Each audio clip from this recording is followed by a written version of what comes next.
مشاهدي الأفاضل، طيب الله أوقاتكم أينما كنتم بكل خير. أحييكم وأقدم نشرة أخبار المساء من الفضائية الإريترية والمستهل بالعناوين. مكتب التعليم في الجنوب يقيم العام الدراسي.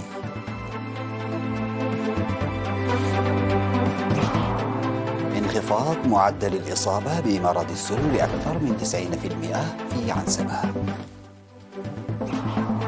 حفل ترفيهي لقوات الدفاع في عد قبره.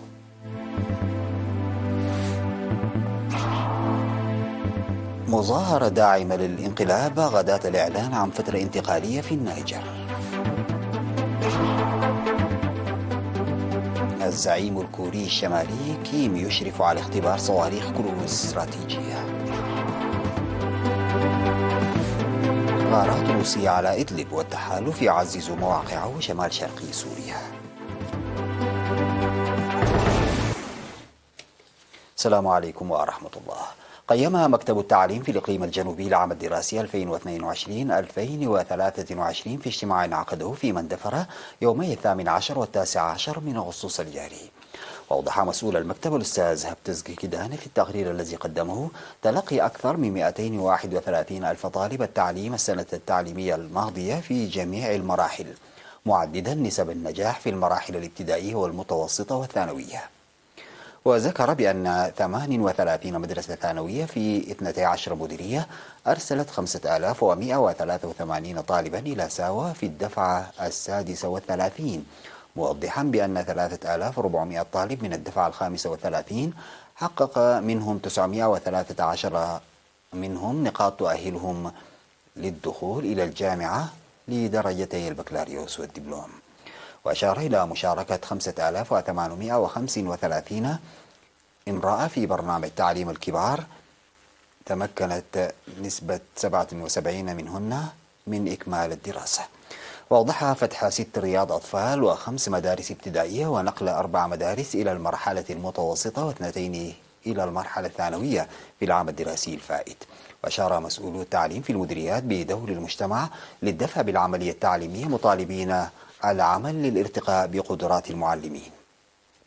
وطلب الاجتماع لصيانة المدارس مدرسة إقلة ومواصلة التوعية لمكافحة الجريمة والنظر في عملية مقاطعة التعليم وإيجاد الاستجابة للطلبات المقدمة في التقييم والاهتمام لإقامة روضة أطفال للمعلمات.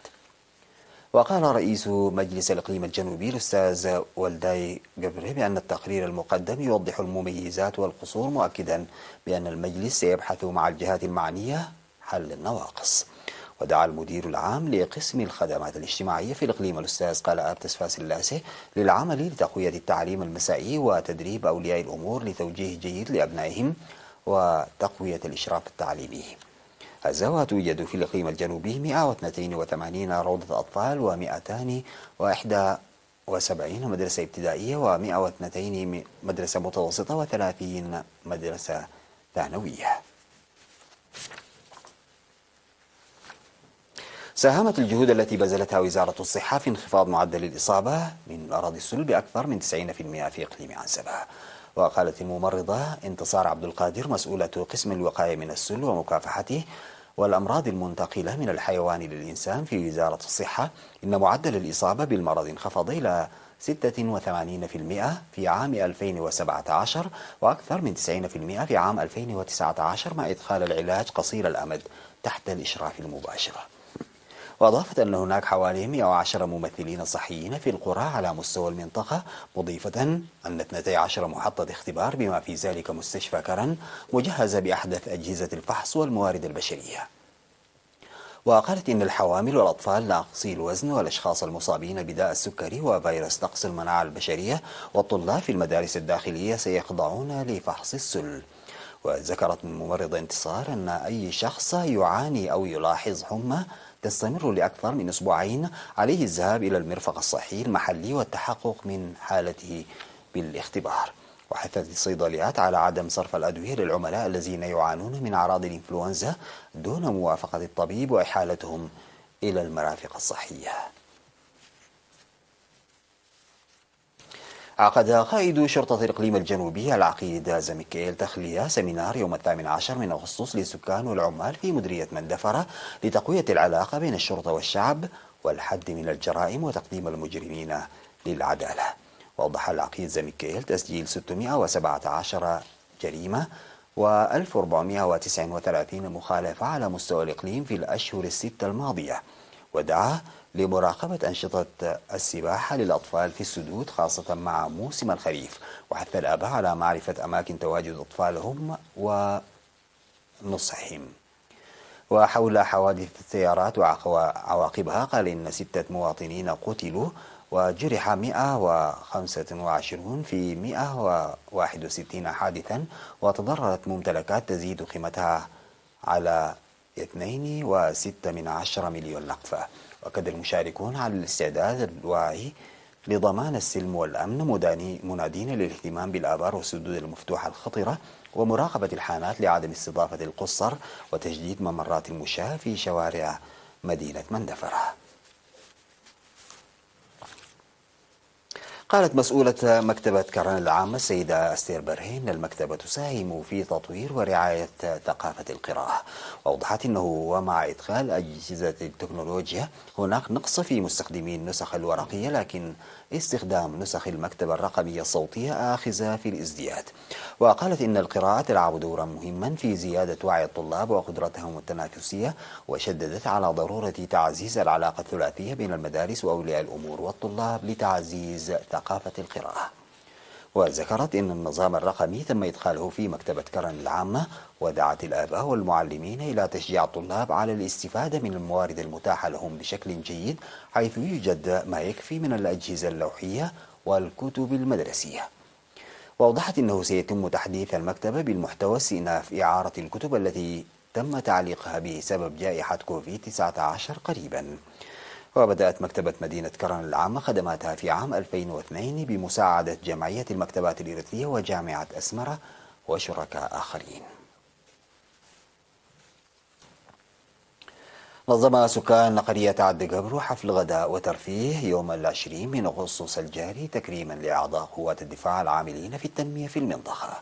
وأوضح مدير مديرية بريخ السيد تسفو في الصهاصين وقوف سكان المديرية إلى جانب قوات الدفاع لإنجاح برامج التنمية. وقال قائد الوحدة المتواجدة في المنطقة النقيب سلمون زميكيل إن من المشرف المشاركة في جهود التنمية الخضراء، داعيا السكان للعناية بالأشجار المزروعة. وأشاد السكان بالمساهمة المتفانية لأعضاء قوات الدفاع، وسيعملون لرعاية شتول الأشجار لضمان نموها. بعد الفاصل سادتي يعود بالأخبار الخارجية.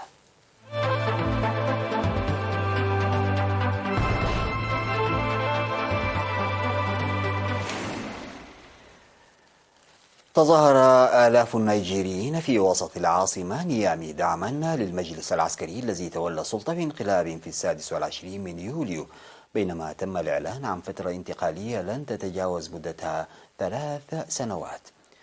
وكما في كل المظاهرات المؤيدة للنظام الجديد، تم ترديد ورفع العديد من الشعارات واللافتات المعادية لكل من فرنسا والمجموعة الاقتصادية لدول غرب إفريقيا إيكواس. وتأتي المظاهرة غداة خطاب متلفز ألقاه قائد الانقلاب الجنرال عبد الرحمن تشياني، وأعلن فيه عن فترة انتقالية لن تتجاوز 3 سنوات وإطلاق حوار وطني. وقبل خطابه التقى تشياني وفدا من المجموعة الاقتصادية لدول غرب إفريقيا برئاسة الرئيس النيجيري السابق عبد السلام أبو بكر، الذي كلف بالتفاوض على مخرج سلمي من الأزمة.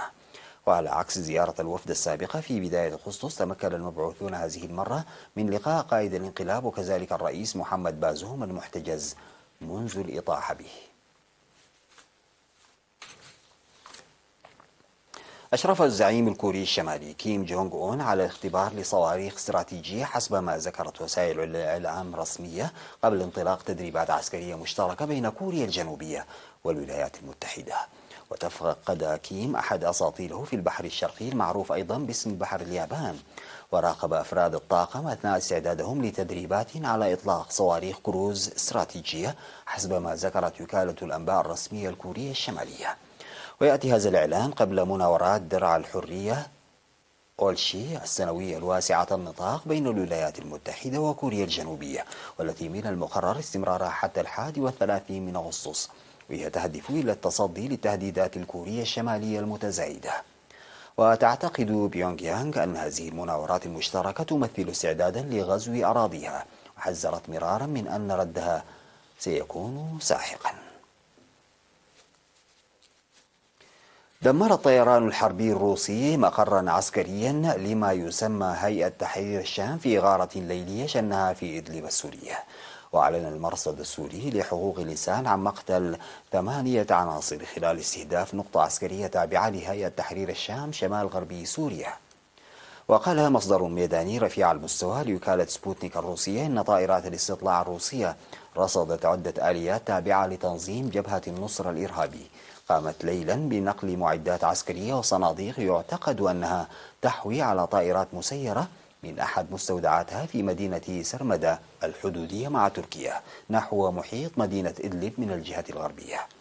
واستخدمت قوات التحالف الدولي خلال الساعات الماضية رتلا عسكريا إلى مناطق سيطرة قوات سوريا الديمقراطية شمال شرقي سوريا عبر معبر الوليد الحدودي مع إقليم كردستان العراق.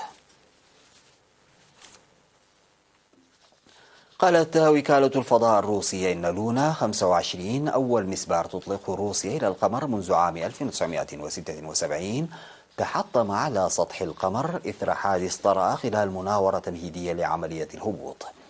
وقالت الوكالة في بيان إنه انقطع الاتصال مع لونا 25 مشيرة إلى أنه وفقا للنتائج الأولية للتحقيق فإن المسبار لم يعد موجودا بعد أن اصطدم بسطح القمر. يأتي هذا في الوقت الذي وعد فيه الرئيس الروسي فلاديمير بوتين بمواصلة برنامج الفضاء الروسي. وكان بوتين تعهد مواصلة برنامج الفضاء الروسي رغم العقوبات مذكرا بأن الاتحاد السوفيتي أرسل أول إنسان إلى الفضاء في عام 1961 في خضم الحرب الباردة. وكان مقررا أن تدور المركبة الفضائية على ارتفاع 100 كيلومتر فوق سطح القمر قبل أن تهبط شمال فوهة بوغوسلافسكي على القطب الجنوبي للقمر.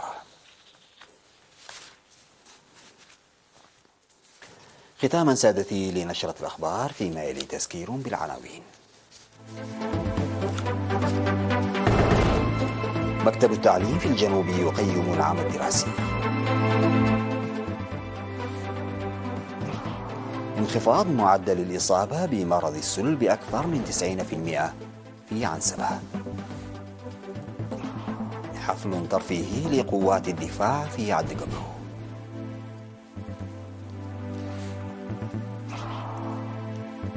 مظاهرة داعمة للانقلاب غداة الإعلان عن فترة انتقالية في النيجر.